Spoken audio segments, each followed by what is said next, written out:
આ તો નવરી હતી ને એટલે યાદ આવ્યું 2006માં જે પાણી આવ્યું હતું ને એ પણ 7 તારીખે જ આવ્યું હતું.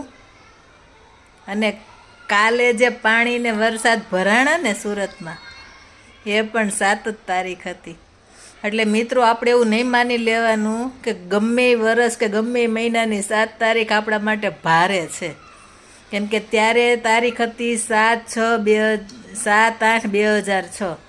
કેમ કે 786 એ આખી ડેટ ગણીએ ને કે તારીખ, ડેટ અને વર્ષ, તો 786 નંબર થતો હતો.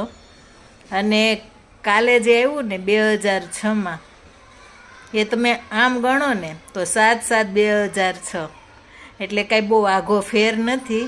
એટલે આપણે માની જ લેવાનું કે ત્યારે 6ઠા મહિનામાં પાણી આવ્યું હતું અને 2006માં પાણી આવ્યું હતું અને આ 2026માં પાણી આવ્યું છે.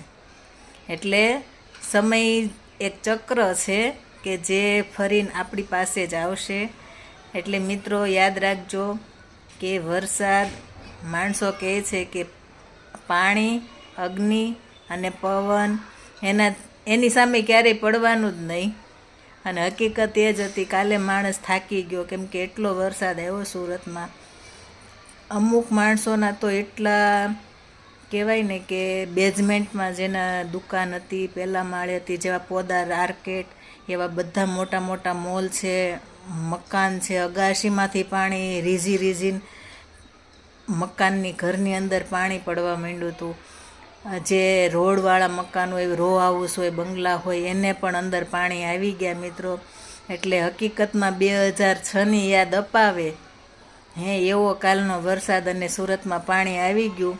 ત્યારે 2006માં જે પાણી આવ્યું હતું એ સુરતના વરસાદને કારણે નહોતું આવ્યું, ઉકાઈ ડેમ છલકાણો પછી આવ્યું હતું. અને કાલે જે પાણી ભરાણું એ સુરતના ખુદના વરસાદથી ભરાણું મિત્રો. તો આ રીલ ઝાઝામાં ઝાઝી શેર કરજો તમારા મિત્રોમાં કે હજી આપણે આ મુસીબતમાંથી નીકળ્યા નથી, એટલે થોડુંક ધ્યાન રાખે. Be care. Thank you so much.